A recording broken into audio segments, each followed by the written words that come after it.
আসসালামু আলাইকুম ওরহমতুল্লাহি ওবরাকাতুহু। আমন্ত্রণ জানাচ্ছি আন্তর্জাতিক মুসলিম টেলিভিশন আহমদিয়ার লন্ডন ইনস্টিটিউট থেকে বিশ্ব জামাতি সংবাদে আমি হামিউল সাদেক। বরাবরের মতো আজও প্রথমে থাকছে হুজুর আনোয়ার আদাল্লাহ তাআলা বেন রাসুল আজিজ প্রদত্ত জুম্মার খুতবা সারমর্ম। নিখিল বিশ্ব আহমদিয়া মুসলিম জামাতের বর্তমান ইমাম হযরত মির্জা মুসরুর আহমেদ খাতুনুল খামেস আদাল্লাহ তাআলা বেন রাসুল আজিজ মসজিদে মোবারক ইসলামাবাদ টিলফুড হতে জুম্মার খুতবা প্রদান করেন।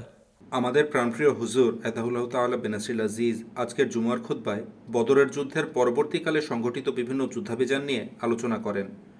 খুতবার শেষ দিকে হুজুর আতাহুল্লাহ তাআলা বিন নাসির আজিজ ইয়েমেন ও পাকিস্তানে আহমদিয়াতের কারণে কারাবন্দী অবস্থায় থাকা আহমদীদের মুক্তির জন্য এবং ফিলিস্তিনি জনগণের জন্য দোয়ার আহ্বান জানান।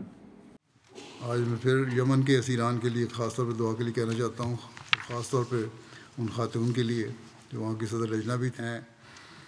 उनको बड़ी मुश्किल में रखा हुआ है, कैद में रखा हुआ है, और चंद एक और भी जो उनकी बात मानने को तैयार नहीं, उनको भी असीर बनाया हुआ है। उनके लिए ख़ास दुआ करें, अल्लाह ताला उनकी रिहाई के सामान पैदा फरमाए। पाकिस्तान के असीरान के लिए भी रिहाई के लिए दुआ करें। फ़लस्तीन के लोग उनके लिए भी दुआ करते रहें। वो भी हालात लगता है कि बेहतर हो रहे हैं, फिर ख़राब हो जाते हैं। ये डिटाई से काम ले रहे हैं जो इसराइली हुकूमत, अल्लाह ताला उनको उनके जुल्म से निजात दिलवाए जल्दी, और मुसलमानों को भी अपना हक अदा करने की तौफीक अता फरमाए। সম্পূর্ণ খুতবা শোনার কোনো বিকল্প নেই, আমরা শুধু সারাংশটুকু উপস্থাপন করি। এবারে অন্যান্য সংবাদ, আর প্রথমে থাকছে ইসরায়েল থেকে প্রাপ্ত জামাতি সংবাদ। আহমদিয়া মুসলিম জামাত ইসরায়েলের হাইফা শহরের কমিউনিটি সেন্টারে একটি আন্তঃধর্মীয় সম্মেলনের আয়োজন করে। ইসরায়েলের সমাজের গভীরতম সামাজিক সংকট ও এর সমাধান নিয়ে আলোচনা করতে স্থানীয় ধর্মীয় নেতা, সাংস্কৃতিক ব্যক্তিত্ব এবং মিডিয়া ব্যক্তিত্বদের আমন্ত্রণ জানানো হয়েছিল। দেখুন বিস্তারিত।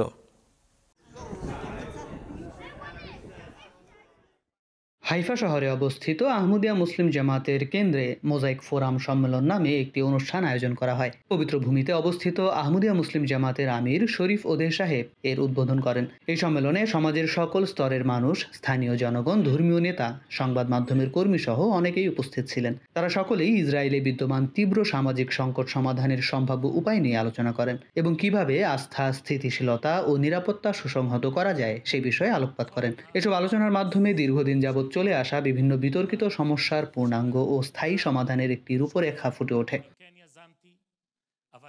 সম্মেলনের শুরুতে জামাতের আমির মোহাম্মদ শরীফ সাহেব স্বাগত বক্তব্য প্রদান করেন। তিনি সকলের সামনে বর্তমান পরিস্থিতি তুলে ধরেন। তিনি একজন মুসলিম নেতৃস্থানীয় ব্যক্তি হিসেবে সমাজে তার দায়িত্ব সম্বন্ধে অন্যদের জানান এবং দেশের সকল মোজাইক সদস্যের মাঝে বিশ্বাস ও আস্থা গড়ে তোলার গুরুত্ব সম্বন্ধে আলোকপাত করেন। তিনি ইসরায়েলে বিদ্যমান সামাজিক সমস্যা, উদ্বেগ, হতাশা, মেরুকরণ এবং বিভেদ নিয়ে বিশদ বিশ্লেষণ প্রদান করেন। তিনি সকল সমস্যার সমাধান ও স্থায়ী শান্তি স্থাপনের জন্য একটি সুনির্দিষ্ট পরিকল্পনা উপস্থাপন করেন। মোজাইক ফোরাম একটি কঠিন চ্যালেঞ্জের সম্মুখীন। আমরা সকলেই এতে সমানভাবে অংশীদার। এটি সত্য যে আমি এই ফোরাম গঠনের উদ্যোগ নিয়েছিলাম, আর এই ফোরাম তাদের জন্য যারা বিশ্বাস করে যে পরস্পরের প্রতি আন্তরিক বিশ্বাস ও আস্থাই হলো প্রকৃত সমাধান। সহানুভূতি এবং দয়া একজন মানুষের মানবিকতার জন্য অত্যন্ত গুরুত্বপূর্ণ। যদি আমরা খাঁটি বিশ্বস্ততা ও আস্থা তৈরি করতে চাই, তাহলে আমাদেরকে অন্যদের সাথে দয়া ও সহানুভূতিপূর্ণ আচরণ করতে হবে। যদি আমরা অপরের সাথে আচরণের ক্ষেত্রে অসকল গুণ হারিয়ে ফেলি, তাহলে ধীরে ধীরে আমরা হিংস্র পশুতে পরিণত হব। ইউনিভার্সিটি অফ হাইফার ইন্টারফেইথ এনকাউন্টার অ্যাসোসিয়েশনের সাথে যৌথভাবে এই সম্মেলন আয়োজন করা হয়। এই অ্যাসোসিয়েশনের সভাপতি প্রফেসর ইউরিয়েল সিমনসন অনুষ্ঠান সঞ্চালনার দায়িত্ব পালন করেন। মোজাইক ফোরাম মানুষকে সমাজের জটিল দৃষ্টিভঙ্গিকে সহজভাবে তুলে ধরার চেষ্টা করে থাকে। সমাজে কেবল এক প্রকার দৃষ্টিভঙ্গি প্রচলিত নয়। আমরা সবকিছুকেই ভালো, খারাপ, সাদা, কালো এর মাঝে ভাগ করতে পারবো না। আমাদের বুঝতে হবে একটি রঙের মাঝে বিভিন্ন শেডের রং থাকতে পারে। একইভাবে মানুষের মাঝেও বিভিন্ন প্রকারের মানুষ ও তাদের বিভিন্ন রকম দৃষ্টিভঙ্গি রয়েছে। এ সম্বন্ধে আমির সাহেব প্রথমে আলোকপাত করেছেন। পরবর্তীতে অংশগ্রহণকারীদের শিক্ষক, শিক্ষার্থী, সাংবাদিক, ব্যবসায়ী এবং ধর্মীয় নেতৃবৃন্দ এই 5টি দলে ভাগ করা হয়। প্রত্যেকটি দল নিজেদের মাঝে আলোচনা করে এবং সমাজে বিদ্যমান বিভিন্ন সমস্যাবলীর সমাধানের জন্য কিছু পরিকল্পনা গ্রহণের সুপারিশ করে। আমি মনে করি হাইফা থেকে, বিশেষ করে আহমদিয়া মুসলিম জামাত থেকে কোনো ভালো সংবাদ আসবে। আহমদিয়া মুসলিম জামাত সকলের মাঝে শান্তি ও ভ্রাতৃত্ববোধ ছড়িয়ে দেওয়ার জন্য সর্বদা কাজ করে চলছে। বর্তমান যুগে ধর্মকে অনেকেই ঘৃণা, বিদ্বেষ ও সহিংসতা ছড়ানোর জন্য ব্যবহার করছে। কাজেই এর বিপরীতে আমাদের কাজ করতে হবে, যেন ধর্মকে মানুষের মাঝে ভালোবাসা, সৌহার্দ্য, সহানুভূতি ও পারস্পরিক বিশ্বাস স্থাপনের জন্য ব্যবহার করা যায়। তাহলেই আমরা পারস্পরিক সহযোগিতা ও ন্যায় বিচারের সাথে একত্রে বসবাস করতে সক্ষম হব। আমি মনে করি এ ধরনের সম্মেলনের ফলে আমরা আরো উন্নত পরিবেশ সৃষ্টি করতে সক্ষম হব। বিভিন্ন শ্রেণীর মানুষকে এখানে একত্রিত করা সত্যিই অত্যন্ত প্রশংসনীয় একটি উদ্যোগ। সকলকে নিয়ে শান্তিপূর্ণভাবে সহাবস্থান করার বিষয়টি আমাদের আহমদিয়া মুসলিম জামাতের কাছ থেকে শিখতে হবে। আমি মনে করতাম যে ধর্ম কেবল সমস্যাই সৃষ্টি করতে পারে, কিন্তু আসলে এর মাধ্যমে আমরা সমাজের সকল সমস্যার সমাধান করতে পারি। যদি আমরা নিজেদের মাঝে বিভিন্ন বিষয় নিয়ে আলোচনা করি, তাহলে আমরা ইসরায়েল সমাজে প্রভাব বিস্তার করতে পারব। সম্মেলনের উদ্যোক্তাদের মতে এই সম্মেলন একটি উন্নত, শান্তিপূর্ণ, ন্যায়নিষ্ঠ এবং মানবাধিকার ও অপরের সম্মান বজায় রাখে এমন সমৃদ্ধশীল ভবিষ্যৎ গঠনের দিকে আমাদের প্রচেষ্টার প্রথম ধাপ। আল্লাহ তাআলার অশেষ রহমতে আহমদিয়া মুসলিম জামাত নাইজেরিয়া গত 12 এপ্রিল শুক্রবার থেকে 14 এপ্রিল রবিবার পর্যন্ত নাইজেরিয়ার লাগোস রাজ্যের জামাতের ন্যাশনাল হেডকোয়ার্টারে তৃতীয় বার্ষিক ওয়াকফেনাও ইজতেমার আয়োজন করে। দেখুন বিস্তারিত। মহান আল্লাহর অশেষ রহমতে গত 12 থেকে 14 এপ্রিল 2024 তারিখে লাগোস স্টেটের ওজোকোরুতে অবস্থিত ন্যাশনাল হেডকোয়ার্টারে আহমদিয়া মুসলিম জামাত নাইজেরিয়ার ন্যাশনাল ওয়াকফেনো ইজতেমা আয়োজন করা হয়। এবছর ইজতেমার মূল প্রতিপাদ্য বিষয় ছিল ওয়াকফেনোদের দায়িত্ব ও কর্তব্য। অংশগ্রহণকারীগণ এমটি এর মাধ্যমে হযরত খলিফাতুল মসিহ আল খামে সাইয়্যিদাহুল্লাহু তাআলা বিন নাসরিল আজিজের জুম্মার খুতবার সরাসরি সম্প্রচার ও শোনার সৌভাগ্য লাভ করেন। ইজতেমায় আগত ওয়াকেফিনেনো ও ওয়াকেফাতেনোরা বিভিন্ন ক্রীড়া প্রতিযোগিতায়ও অংশ নেন। আপনারা দেখতে পাচ্ছেন আমাদের এখানে টেবিল টেনিস, স্ক্রাবল, ডার্টবোর্ড, অ্যাথলেটিক্স সহ বিভিন্ন ক্রীড়া প্রতিযোগিতার আয়োজন রয়েছে। ওয়াকেফিনেনো ও ওয়াকেফাতেনো সকলেই এসব প্রতিযোগিতায় অংশগ্রহণ করেন। ইজতেমার মূল আকর্ষণ ছিল 13 তারিখ শনিবার আয়োজিত সিম্পোজিয়াম।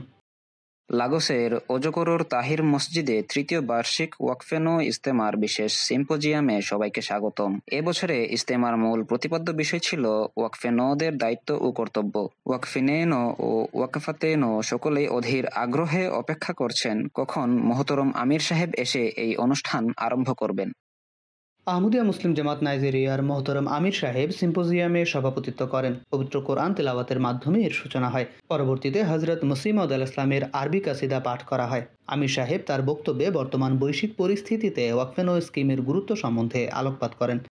আমার উপদেশ হলো সবসময় খলিফার সকল নির্দেশ অনুসরণ করবেন। আমি আশা করব ওয়াকফেনোদের অনেকেই নাইজেরিয়ার বিভিন্ন উচ্চ পদে কাজ করবে। হুজুরের নির্দেশ অনুযায়ী কঠোর পরিশ্রম এবং আধ্যাত্মিক উৎকর্ষ অর্জনের মাধ্যমে আপনারা দেশের উন্নতির জন্য কাজ করে যাবেন।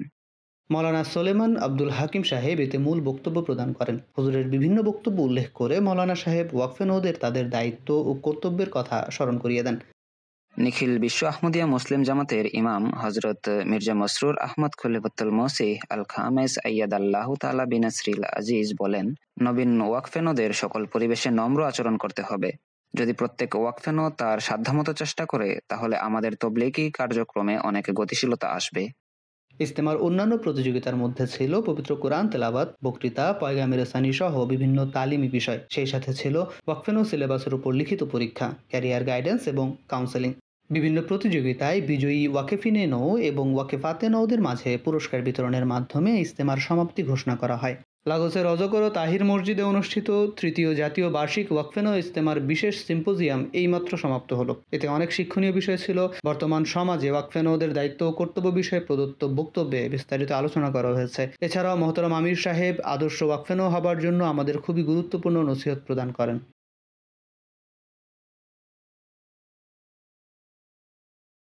আজকের আয়োজনে সবশেষে থাকছে যুক্তরাজ্য থেকে প্রাপ্ত জামাতি সংবাদ। হিউম্যানিটি ফার্স্ট যুক্তরাজ্যের ব্র্যাডফোর্ড শহরে ডাইন ফর ডিফারেন্স নামে একটি তহবিল সংগ্রহের লক্ষ্যে নৈশভোজের আয়োজন করে। হিউম্যানিটি ফার্স্ট এমন একটি আন্তর্জাতিক দাতব্য সংস্থা যা 6টি মহাদেশ জুড়ে 52টি দেশের বিভিন্ন সম্প্রদায়ের জন্য দুর্যোগে ত্রাণ এবং দীর্ঘমেয়াদী উন্নয়ন সহায়তা প্রদান করে আসছে। দেখুন বিস্তারিত।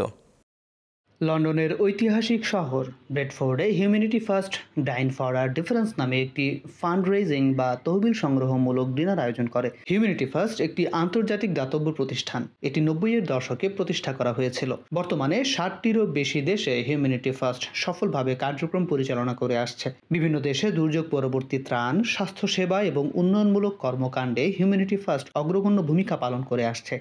ব্র্যাডফোর্ডের এই আয়োজনের মাধ্যমে বিশ্বের বিভিন্ন স্থানে হিউম্যানিটি ফার্স্ট পরিচালিত কর্মকাণ্ডের জন্য তহবিল সংগ্রহ করা হয়। এই অনুষ্ঠানে হিউম্যানিটি ফার্স্টের বিভিন্ন প্রকল্প সম্বন্ধে প্রেজেন্টেশন উপস্থাপন করা হয় এবং আলোচনা করা হয়। এগুলোর মধ্যে ছিল ইউকে ফুড ব্যাংক উদ্যোগ, গাজায় মানবতার সংকটময় পরিস্থিতি, পৃথিবী জুড়ে অন্যান্য মানব সেবামূলক প্রকল্প ইত্যাদি। হিউম্যানিটি ফার্স্টের যে সকল সদস্য এসব প্রকল্পে ব্যক্তিগতভাবে কাজ করেছেন তারা সংক্ষিপ্তভাবে তাদের অভিজ্ঞতা উপস্থাপন করেন। তারা এসব প্রকল্পে সহযোগিতা করার জন্য সকলকে ধন্যবাদ জানান এবং মানবতার জন্য সাহায্যের হাত বাড়িয়ে দেওয়ার আহ্বান জানান। এই ডিনারে 300 জন অতিথি অংশগ্রহণ করেন এবং এর মাধ্যমে এখন পর্যন্ত 50,000 পাউন্ডের বেশি তহবিল সংগ্রহ করা হয়েছে। এরই সাথে শেষ হচ্ছে বিশ্ব জামাতি সংবাদ। সংবাদ বিভাগের পক্ষ থেকে সবাইকে শুভেচ্ছা জানিয়ে এবং পরবর্তী সংবাদ শোনার আমন্ত্রণ জানিয়ে আজকে এখানেই বিদায় নিচ্ছি। আসসালামু আলাইকুম ওয়া রাহমাতুল্লাহি ওয়া বারাকাতুহু।